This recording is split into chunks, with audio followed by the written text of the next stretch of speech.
बॉलीवुड के मशहूर singer, director और राइटर स्वानंद किरकिरे, शांतनु मोइत्रा और अकरम हसन की तिकड़ी एक शॉर्ट फिल्म लेकर आ रही है। इस फिल्म का नाम है पंडित उस्मान। यह शॉर्ट फिल्म YouTube पर रिलीज की जाएगी। नवभारत टाइम्स के साथ एक्सक्लूसिव बातचीत में स्वानंद, शांतनु और अकरम ने कई मजेदार बातें की। स्वानंद किरकिरे ने बातचीत के दौरान यहाँ तक कहा कि यदि अच्छा काम हो तो वह अक्सर लोगों की नौकरी छुड़वा देते हैं। वह कहते हैं, मैं और शांतनु अच्छे काम के लिए लोगों की नौकरी छुड़वा देते हैं। मैंने अकरम की नौकरी छुड़वा दी थी। अब यह मेरी ही जिम्मेदारी बनती है कि उनका काम चलता रहे। मुझे अकरम की काबिलियत पर भरोसा है। उम्मीद है कि यह फिल्म दर्शकों को भी जरूर पसंद आएगी। अब स्वानंद सर से मैं ऐसी शुरुआत करूंगा कि अस्सलाम वालेकुम पंडित जी। राधे राधे। राधे राधे।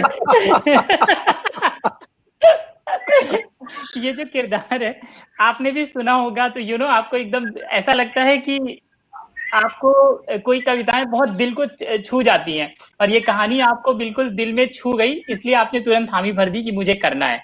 उसके बहुत सारे कारण थे। एक तो बहुत उसका बड़ा कारण ये था कि मैं अकरम को कई सालों से जानता हूँ।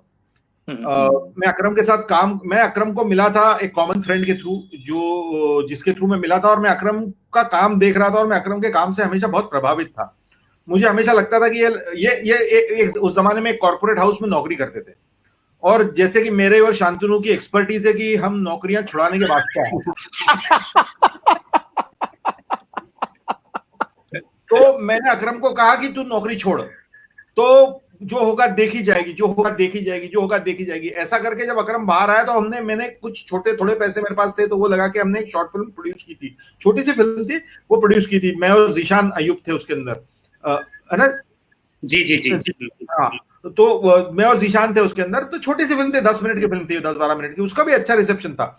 लेकिन उसके बाद में फिर हमने मैं और अकरम कुछ लिखाई का काम साथ में करते रहे थे। अब आपने किसी की नौकरी छुड़ाई है तो आपकी एक रिस्पॉन्सिबिलिटी भी रहती है उसकी तरफ कि उसका काम चले, कुछ चीजें हों। लेकिन उससे ज्यादा उसके बीच में अकरम ने ये कहानी लिखी थी और उसने मुझे सुनाई थी, और वो ये कुछ लोगों के साथ बनाना चाहता था, जो भी मुझे उसकी पूरी प्रोसीजर याद है।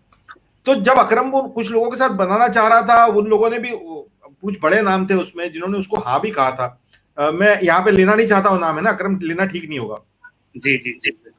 लेकिन उन्होंने हाँ भी कहा था, और हमको लग रहा था कि लेकिन उसमें ऐसा लग रहा था कि फिल्म डिले होगी, उसमें देर लगेगी, उनके एजेंडा में कब आएगी ये फिल्म, कब बनेगी। उसमें एक दिन अकरम ने आकर मुझसे कहा कि आप ये रोल अगर कर लो तो। मैंने कहा, यार ये रोल अगर तुमको लगता है कि मैं कर लूं तो मुझे तो बहुत ही अच्छा लगेगा, क्योंकि मैंने एक्टिंग अभी नया कीड़ा काटा है, और इतना अच्छा रोल अगर करने को मिल जाए, इतना खूबसूरत रोल है और इतना अलग रोल है जो कभी मैंने इस तरह का कोई रोल नहीं किया हुआ है। तो मुझे लगा कि जब अकरम ने मुझसे ये कहा कि ये रोल करना है, तो फिर मैंने तुरंत हाँ कहा। मैंने कहा चलो, इसको ना कहने का कोई सवाल ही नहीं, क्योंकि मैं उस फिल्म के प्रोसेस में, मैं उस फिल्म को जान रहा था। जब अकरम लिख रहे थे उस फिल्म को, तो उसके 1-2 ड्राफ्ट मैंने सुने भी थे, और ये भी था कि ये बहुत अच्छी, और अकरम की काबिलियत पे मेरे को हमेशा यकीन था, अभी भी है और बहुत है। तो उस वजह से ये था कि एक बार ये शुरू हो जाए सिलसिला और इनकी फिल्म बन जाए। लेकिन वही होता है कि फिल्म बनने का, बाहर आने का एक प्रोसेस होता है। बड़ा पेशेंट काम है, बड़ा ही संयम का काम है। वो अकरम संयम दिखा रहे हैं, इसलिए अच्छी बात है बस। और बहुत खूबसूरत बात है कि अकरम को आप पे इतना भरोसा था सोनन जी की आपके कहने पर उन्होंने नौकरी भी छोड़ दी, तो इट्स अ ब्यूटीफुल ट्रस्ट। नहीं, वो उनके ऊपर, खुद के ऊपर भरोसा था। लेकिन जैसा आपने कईयों की नौकरियां छुड़ाई है, मैं तो शांतनु को जानता हूँ, कईयों का तो वहीं से मैं भी कुछ सीख साख के आया हूँ। क्या बात है।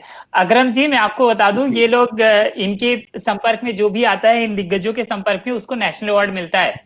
आप चिपक के रहिएगा।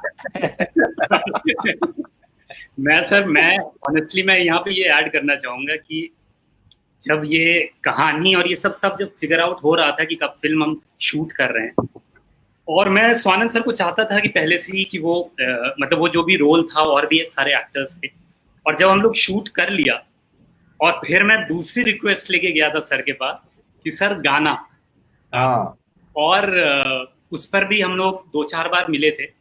और जब ये फिर फिगर आउट हुआ और फिर मैंने ये रिक्वेस्ट किया, हमारी जो भी, पता नहीं सर मुझे याद नहीं है कि जैसे ही बात हुई, शायद आपने बोला या मैंने रिक्वेस्ट किया कि शांतनु सर को इन्वॉल्व किया जाए इसमें।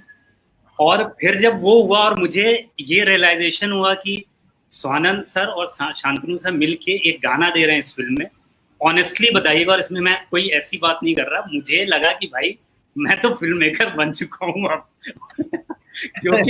क्योंकि इतने बड़े, और एक होता है बड़ा नाम और एक होता है बड़ा, मतलब हम लोग पागल थे, मतलब बचपन से ही हम लोग सुनते आ रहे हैं, बचपन, मैं भी कोई बच्चा नहीं हूँ, मैं भी अच्छा खासा बड़ा ही हो गया हूँ, बट ये सारी जो संगीत है, जो गीत है इन लोगों की, वो जो इन दोनों का जो वो है, तो ये मेरे लिए बहुत ही बड़ा बहुत ही बड़ी चीज थी कि एक गाना, और जो गाना डिफाइन भी करता है फिल्म को, आप जब फिल्म देखेंगे एंड में गाना है वो पूरी तरह से उसको बांध लेता है। तो आई थिंक ये इन दोनों का प्रेजेंस ये अपने आप में बता रहा था कि भाई आप राइट ट्रैक पर हो ऑनेस्टली, और वो बहुत इंपॉर्टेंट चीज होती है कि आप अच्छे लोगों के साथ, एक्सपीरियंस लोगों के साथ अगर आप काम कर रहे हो, तो हो सकता है धीरे धीरे चीजें चल रही हैं, लेकिन आपको लगता है कि नहीं आप ठीक चल रहे हो, और आई थिंक बहुत इंपॉर्टेंट है वो बॉम्बे में कि आप ठीक चल रहे हो या नहीं चल रहे हो।